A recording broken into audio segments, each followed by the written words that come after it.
So this is just a skill exercise.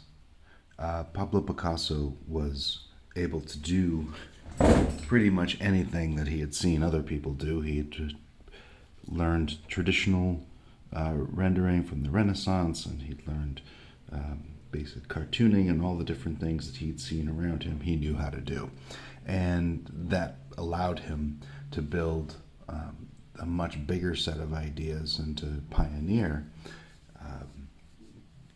basically the drawing world that we see today. Not to say that he created it all by himself, but rather that he had a really methodical method of approaching an artwork. And you can see that in his sketchbooks. The reason I bring it up now is that if you want to be prepared for the moment when inspiration strikes, you have to do the work now. Okay, so we're going to start with a simple S stroke.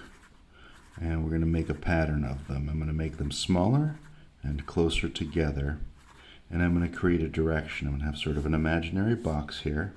And I'm going to start from one part and I'm going to move down. So let's make these S's get tighter and smaller.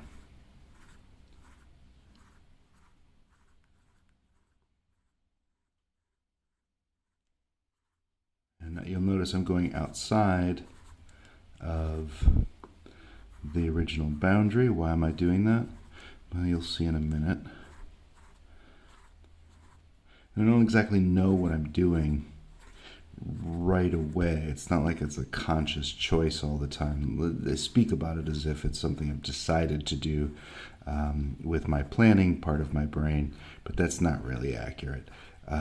It's something that I do sort of intuitively, and then I already realize what I'm doing, and by then I'm able to talk about it just because I've been teaching art for so long. I'm used to it. As I'm doing it, it doesn't seem like it's that kind of on purpose. All right, so now I've got my little block of S's. I'm going to clean it up. It's kind of nice on your sketchbook when you can to get these nice little tricks that help make it look really fantastic. You know, you don't want to be driven by attention and feedback of others, but let's face it, it feels good when people look at your sketchbook and go, whoa. Makes it sort of a nice payoff for all of the hard work. I'm going to have to find a new way to attach this camera. Sorry about the camera shake. Okay. All right, so that's the first one.